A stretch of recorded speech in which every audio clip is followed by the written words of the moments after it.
Hello everyone, welcome to our channel. तो मैंने super senses chapter start कर दिया था और इसका पार्ट 3 वीडियो तक बन चुका है। तो जिन्होंने भी वीडियो नहीं देखा है पार्ट 3 तक, जल्दी से जाइए और वीडियो देख के आइए, तब ये वीडियो समझ में आएगा। तो ये वीडियो है वो है पार्ट 4, राइट। तो चलिए तो इस वीडियो को कंटिन्यू करते हैं। सो फ्रेंड्स, आज हम लोग इस वीडियो में इस टॉपिक से स्टार्ट करेंगे, ठीक है, शार्प ईयर। तो इससे पहले हम लोग 2 सेंस पढ़ चुके हैं एनिमल के। क्या क्या सेंस था? Super sense of smelling, super sense of size, है ना। अब ये थर्ड सेंस है, वो है सुपर सेंस ऑफ हियरिंग। तो चलिए चैप्टर को कंटिन्यू करते हैं। चलिए तो आप लोग भी बुक निकालिए और मेरे साथ आप लोग भी रीडिंग कीजिएगा, ठीक है। In class 4 you read that we cannot easily see birds' ears. Their ears are small holes covered with feather. क्या है कि हम लोग क्लास 4 में पढ़ चुके हैं कि जो बर्ड होते हैं उसका ईयर हम लोग नहीं देख पाते। क्या आप लोग किसी ने भी आप लोग में से बर्ड का ईयर देखे हैं?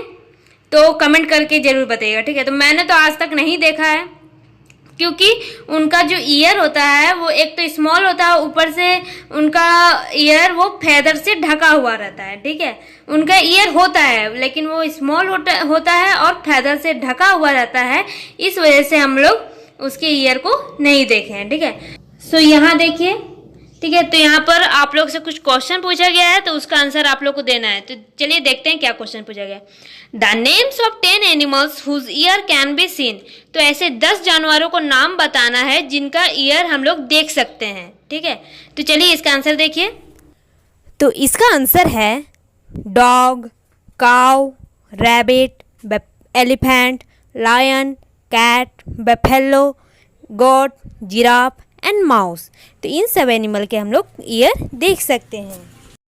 उसके बाद नेक्स्ट देखिए यहाँ, the names of some animals whose ear are bigger than our ears. तो ऐसे कुछ एनिमल्स का नाम बताना है जिनका ईयर हम लोग के ईयर से बड़ा हो, ठीक है। तो एलिफेंट आप देख ही सकते हो, ठीक है, कितना बड़ा, सबसे बड़ा ईयर तो एलिफेंट का ही होता है, ठीक है। तो इसका आंसर देखते हैं। तो आंसर देखिए, elephant, rabbit, buffalo, dog and cow etc have ears bigger than our ear. तो इन सभी एनिमल्स के ईयर हम लोग के ईयर से बड़े होते हैं। उसके बाद देखिए next, is there some link between the size of animals ears and their hearing. तो क्या इसमें कुछ लिंक है? मतलब कि ये पूछ रहा है कि क्या इसमें लिंक है, जिन जानवरों का ईयर बड़ा होता है तो क्या उन्हें ज़्यादा सुनाई देता है, या जिन जानवरों का ईयर छोटा होता है तो उन्हें कम सुनाई देता है। तो ये क्या ये लिंक है? तो देखिए, हम लोग तो एनिमल से बात तो कर नहीं सकते हैं, ठीक है। तो वो हमें बता भी नहीं सकते कि हाँ मुझे ज़्यादा सुनाई देता है ऐसा वैसा। तो ऐसा माना जाता है कि हाँ ये हो सकता है कि जिन जानवरों का ईयर बड़ा होता है वो उन्हें अच्छा सुनाई देता है, उन्हें बहुत अच्छा सुनाई देता है उन जानवरों को कंपेयर में जिनका ईयर छोटा होता है। तो चलिए इसका आंसर देखिए। तो इसका आंसर है there is possibly a link between the size of animals ear and its hearing. Animals with bigger ears have better hearing than animals with smaller ear. तो इसमें क्या बोल रहा है कि हाँ लिंक हो सकता है साइज, ईयर के साइज में और हियरिंग के बीच में लिंक हो सकता है। जिन एनिमल्स के ईयर बिग होते हैं उन्हें बेटर सुनाई देता है उन एनिमल के कंपेयर में जिनका ईयर स्मॉल होता है, ठीक है।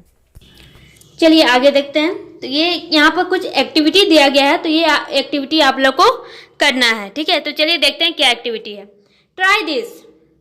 For this activity find a quite place in your school. तो इस एक्टिविटी को करने के लिए हमें शांत जगह चाहिए, या तो आप घर में ये इस एक्टिविटी कर सकते हैं या स्कूल में भी कर सकते हैं, ठीक है। बस आप लोग आपके साथ फ्रेंड्स होने चाहिए। तो आप एक क्वाइट शांत जगह ढूंढ लीजिए। Tell one of your friends to stand at a short distance and ask him to say something softly, ठीक है। अब आपके फ्रेंड के ग्रुप है, ठीक है।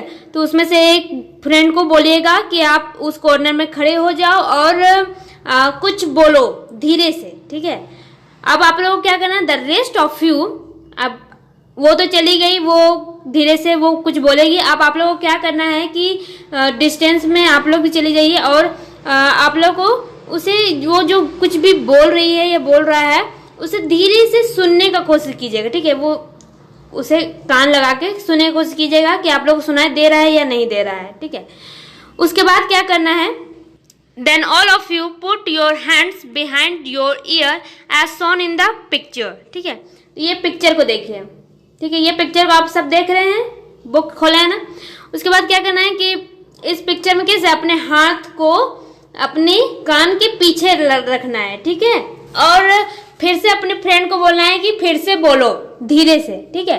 तो धीरे से उसे अपने फ्रेंड को बोल दीजिएगा कि कुछ बोलने के लिए, और आप अपने कान के पीछे अपने हाथ को रख लीजिएगा जिस तरह इस फिगर में दिया गया है, ठीक है। और आपको ट्राई करना है कि क्या आप सुन पा रहे हैं कि जो आपकी फ्रेंड कुछ बोल रही है या बोल रहा है, तो क्या आप उसे सुन पा रहे हैं या नहीं, ठीक है। उसके बाद क्वेश्चन पूछ रहा है कि in which case was the sound sharper, तो किस केस में आपको ज्यादा सुनाई दिया या साउंड शार्प सुनाई दिया कि हाँ बहुत अच्छे से तुम्हारा साउंड सुनाई दे रहा है, तुम जो कुछ भी बोल रही हो या बोल रहे हो।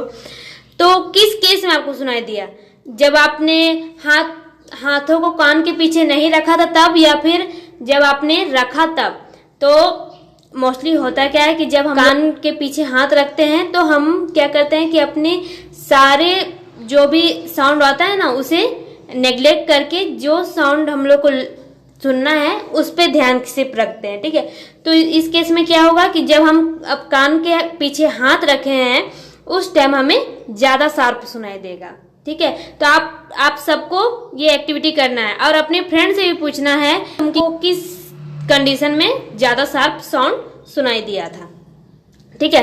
तो मेरे अकॉर्डिंग क्या होगा कि जब हम अपने कान के पीछे हाथ रखे थे ना तो उस टाइम हमें ज्यादा शार्प साउंड सुनाई देगा, ठीक है। तो चलिए आगे बढ़ते हैं। उसके बाद देखिए नेक्स्ट एक्टिविटी दिया गया है, put your hands over your year and से something, can you here your own voice.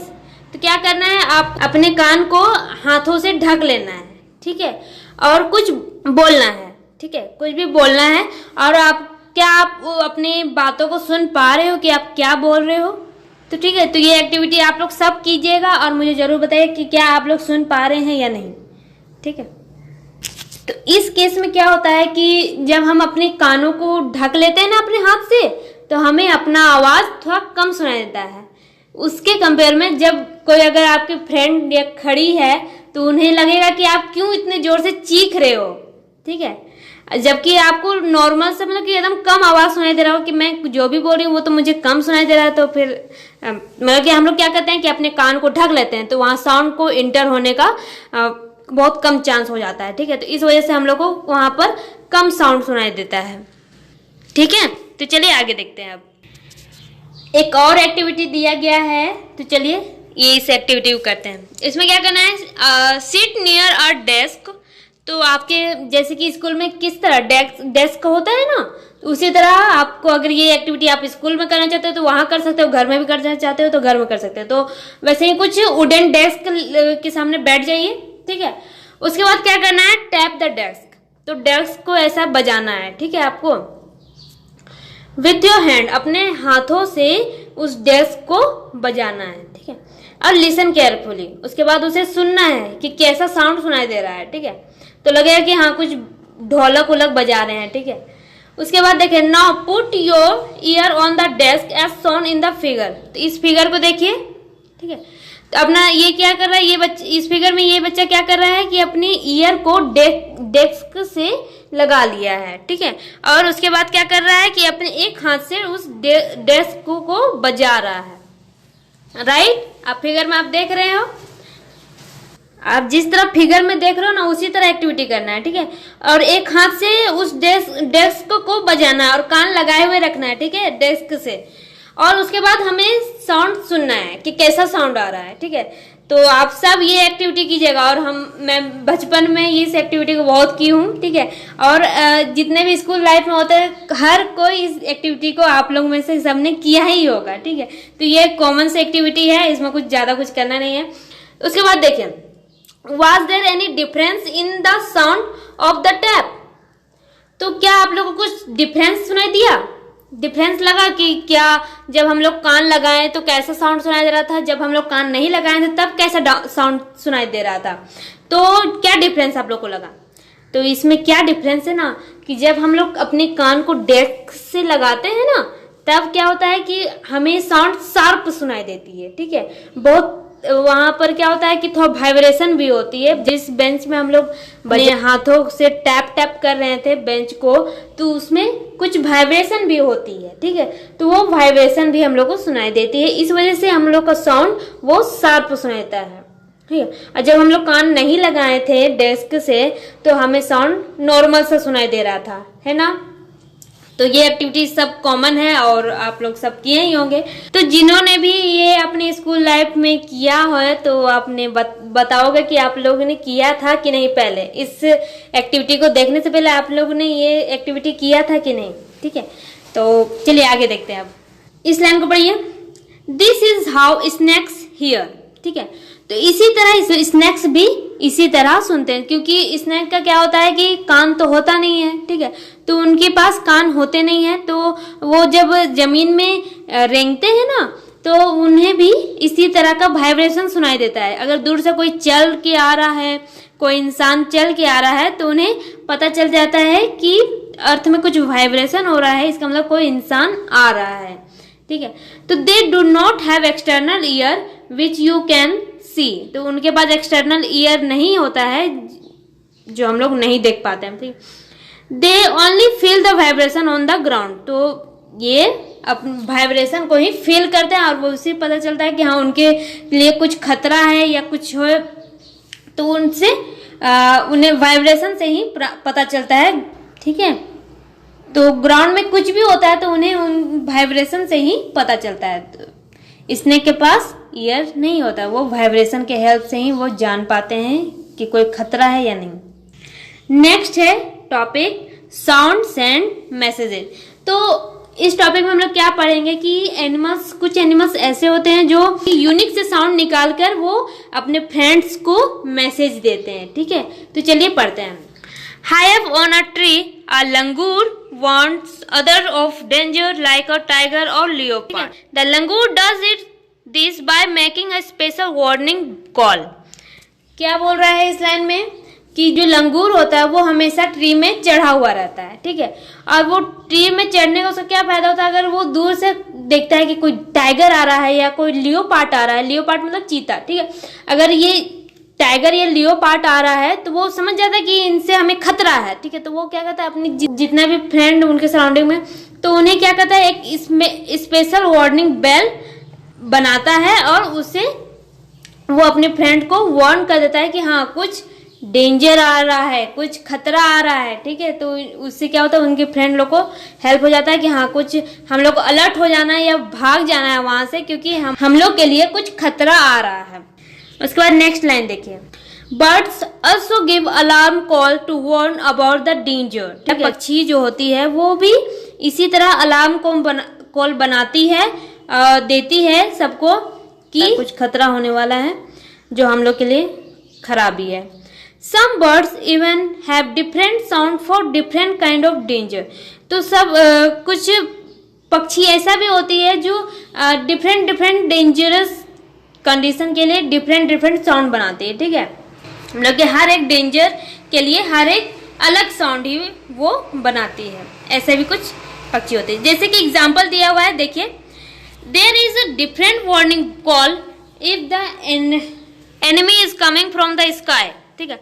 अगर कोई एनिमी, कोई दुश्मन, एनिमी मतलब दुश्मन, अगर कोई दुश्मन आसमान से आ रहा है तो उनके लिए अलग वो साउंड बनाती है। और if the enemy is in the ground, अगर कोई एनिमी, कोई दुश्मन ग्राउंड से आ रहा है तो उनके लिए अलग साउंड बनाती है अपने फ्रेंड को वार्न करने के लिए, ठीक है। जो भी पक्षी देखती है कि हाँ कुछ डेंजर होने वाला है या कुछ हम लोग की एनिमी आ रही है, तो वो बस अपना साउंड बनाती है और सबको, अपने सारे फ्रेंड को वार्न कर देती है कि यहाँ से भाग जाओ, कुछ खतरा होने वाला है। ठीक है। उसके बाद नेक्स्ट लाइन देखिए, fishes give alarm call by electric signal, ठीक है। तो मछली क्या करती है, वो प्रोड्यूस करती है इलेक्ट्रिक सिग्नल, ठीक है, अलार्म कॉल। वो अपने फ्रेंड को कुछ अगर खतरा लगता है तो वो इलेक्ट्रिक सिग्नल प्रोड्यूस करती है। Some animals start behaving in a different way when an earthquake or storm is about to come. क्या होता है, कुछ एनिमल्स जो होते हैं वो अलग ही तरह के, उनके बिहेवियर में चेंजेस नजर आने लगता है, ठीक है। वो अलग ही तरह बिहेवियर करने लगते हैं क्योंकि वो जान जाते हैं कि हाँ कुछ खतरा होने वाला है, जैसे कि स्टॉर्म, तूफान, आंधी तूफान, ये सब अगर आ गया, या अर्थक्वेक आ गया, ठीक है, भूकंप आ गया, तो वो पहले ही उन्हें पता चल जाता है कि हाँ ये अर्थक्वेक, स्टॉर्म आने वाला है, तो वो अपना बिहेवियर चेंज कर देते हैं। नेक्स्ट लाइन देखिए, people who live in the forest can observe such behaviour of animals come to know of the danger, ठीक है। जो भी पीपल फॉरेस्ट में रहते हैं, ठीक है, वो इन एनिमल्स का बिहेवियर को समझ चुके हैं, वो ऑब्जर्व करते हैं और समझ जाते हैं कि हाँ कुछ डेंजर होने वाला है, ठीक है। अर्थक्वेक हो सकता है, या आंधी तूफान आ सकती है, या कुछ भी हो सकता है, ठीक है, वो उन्हें पता चल जाता है और इससे क्या होता है कि वो उस जगह से हट जाते हैं, ठीक है। जैसे कि यहाँ पर एक एग्जाम्पल दिया हुआ है, ये देखिए इस लाइन को, इन दिसंबर 2004 few tribes that live in the forest of the Andaman Island noticed that animal behaving in a different manner, ठीक है। तो क्या हुआ, एक एक्सीडेंट हुआ 2004 में दिसंबर में, ओके। क्या होता है कि कुछ ट्राइबल्स पीपल थे, वो फॉरेस्ट में ही रहते थे, अंडमान आइलैंड के फॉरेस्ट में रहते थे, और उन्होंने नोटिस किया कि जितने भी एनिमल है वो अलग ही तरह के बिहेवियर करें, जो उनका डेली का बिहेवियर रहता था उनसे अलग ही तरह। हो सकता है वो बहुत जोर से चिल्लाने लगे होंगे, ठीक है, या फिर कुछ और ही कुछ करने लगे होंगे, सम डेंजर। तो उन पीपल, ट्राइबल पीपल को लगा कि शायद कोई डेंजर या खतरा होने वाला है, इस वजह से ये हमें कुछ सिग्नल देना चाह रहे हैं। So they moved away to a safer part of the island. तो उन्होंने क्या किया कि वो जिस आइलैंड, अंडमान आइलैंड में थे, तो उस आइलैंड से हट गए, ठीक है, और कोई सेफ जगह, सेफ आइलैंड में चले गए। Soon after the island were hit by the tsunami, but these people were saved. उसके बाद कुछ ही देर में क्या हुआ कि वो आइलैंड में सुनामी आ गया, ठीक है, लेकिन वो पीपल जान गए थे कि कुछ डेंजर आने वाला है, होने वाला है, इस वजह से वो चले गए थे सेफ आइलैंड में, और इस वजह से वो बच गए वो सुनामी के झटके से, ठीक है। तो एनिमल्स बहुत यूजफुल होते हैं, आप देख सकते हो, ठीक है, उनके वजह से ह्यूमन बींग्स का लाइफ सेफ हो जाता है ना। चलिए आगे के बाद नेक्स्ट हम लोग पढ़ेंगे डॉल्फिन के बारे में, ठीक है। Dolphins also make different sound to give message to each other. तो डॉल्फिन जो होती है वो भी डिफरेंट तरह का साउंड प्रोड्यूस करती है ताकि वो अपने फ्रेंड को मैसेज दे सके। Scientist believe that many animals have a special language of their own. तो साइंटिस्ट बिलीव करते हैं कि ज्यादातर एनिमल्स का स्पेशल लैंग्वेज होता है, ठीक है, जो वो खुद बनाते हैं, ठीक है, उनका अपना स्पेशल लैंग्वेज होता है। हो सकता है वो कुछ अलर्ट करना चाहते हो अपने फ्रेंड को, या कुछ बताना चाहते हो डेंजर के बारे में, तो वो खुद का अपना साउंड बनाते हैं, ठीक है। उसके बाद यहाँ कुछ क्वेश्चन दिया हुआ है, चलिए इन्हें सॉल्व करते हैं। Can you understand the sound of some animals? Which animals? तो यहाँ क्वेश्चन हम लोग क्या बोल रहा है कि क्या आप कुछ एनिमल्स के साउंड को समझते हो? तो अगर समझ सकते हो तो किन एनिमल का साउंड को आप समझते हो, ठीक है। तो चलिए इनका आंसर देखते हैं। तो इसका आंसर है yes, I can understand the sound of some animals like dog, cat, cows, horse, etc. तो हम लोग इन सब एनिमल्स का साउंड समझ सकते हैं, ठीक है। तो एग्जाम्पल दिया हुआ है किन किन एनिमल्स का। उसके बाद नेक्स्ट देखिए, do some animals understand your language? Which ones? क्या एनिमल्स आपका लैंग्वेज समझ सकते हैं क्या? तो अगर समझ सकते हैं तो कौन सा एनिमल, ठीक है। तो आपके घर में कोई पेट होगा, पेट एनिमल होगा, तो वो आपके लैंग्वेज को समझता हो, ठीक है। जैसे कि आप उन्हें कुछ भी एक्शन करने बोलोगे या फिर आप उसे बुलाओगे तो वो आपके बातों पर रिएक्ट करता है ना। तो इसका मतलब वो एनिमल आपकी बातों को समझ रहा है ना। तो इस वजह से हम लोग बोल सकते हैं कि हाँ, एनिमल भी हमारी बातों को समझ सकते हैं और हम भी एनिमल के बातों को समझ सकते हैं। तो चलिए इसका आंसर देखते हैं। तो इसका आंसर है yes, some pet animals like dog, cow, cat, parrot etc understand our language. तो ये क्या बोल रहा है कि हाँ, कुछ जानवर जो हम लोग की भाषा समझ सकते हैं वो। तो चलिए नेक्स्ट टॉपिक देखते हैं। से it with sound. Just like birds and dolphins you can also make your own language of sound for giving messages. ठीक है, तो क्या होता है कि जिस तरह बर्ड्स या डॉल्फिन यूज करती है साउंड को, वो लोग अपना साउंड बनाती है, उस तरह हम लोग भी साउंड बनाते हैं। ठीक है, तो अभी बताती हूँ आप लोग कैसे बनाते हैं। Remember you have to talk to your friend with only sound and no word. तो क्या आपको याद करना है और बताना है कि ऐसा कब हुआ था कि जब आप सिर्फ साउंड से बात कर रहे थे, वर्ड से नहीं बात कर रहे थे। ठीक है, तो आप लोग सब कमेंट में ये करके जाइएगा कि किस आपको याद करना है और बताना है कि कब आपने ऐसा किया था।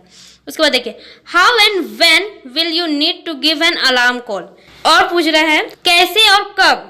ठीक है, कब ऐसा हुआ था कि आपको अलार्म कॉल की जरूरत पड़ी थी। ठीक है, for example when the teacher is coming to the classroom। जैसे कि एग्जाम्पल है, जैसे कि बहुत हम लोग बातचीत कर रहे हैं अपने फ्रेंड से और कोई हम लोग की फ्रेंड आती है क्लासरूम में, उन्हें पता चलता है कि हाँ मैम इस तरफ आ रही है, क्लासरूम की तरफ आ रही है, तो वो कैसे इशारा करती है, या तो वो अपनी लिप्स में उंगली रख कर बोलेगी कीप साइलेंट, बोलेगी नहीं, मतलब इशारा करेगी कि इस तरह रहो, या तो फिर वो इस तरह साउंड निकालेगी। ठीक है, या ठीक है, तो इससे हम लोग को समझ में आया कि हाँ मैम आ गई है, अब हम लोग को शांत हो जाना है, बातचीत नहीं करनी है। ठीक है, तो इसी तरह एनिमल्स भी साउंड निकालते हैं। तो उन बर्ड्स की तरह हम लोग भी साउंड अपना बनाते हैं। ठीक है, तो आप लोग बताइएगा कि कब कब आपने साउंड बनाया है और किस वजह से साउंड बनाया है। ठीक है, तो चलिए तो चैप्टर को यहीं तक रखते हैं और नेक्स्ट वीडियो में हम लोग पढ़ेंगे स्लीपिंग वेकिंग। ठीक है, तो नेक्स्ट वीडियो में इस टॉपिक को हम लोग कवर करेंगे। ठीक है, और तो अभी तक मैंने जितना भी आप लोग को पढ़ाया है उसे आप रिवाइज कीजिएगा। ठीक है, और मिलते हैं नेक्स्ट वीडियो में।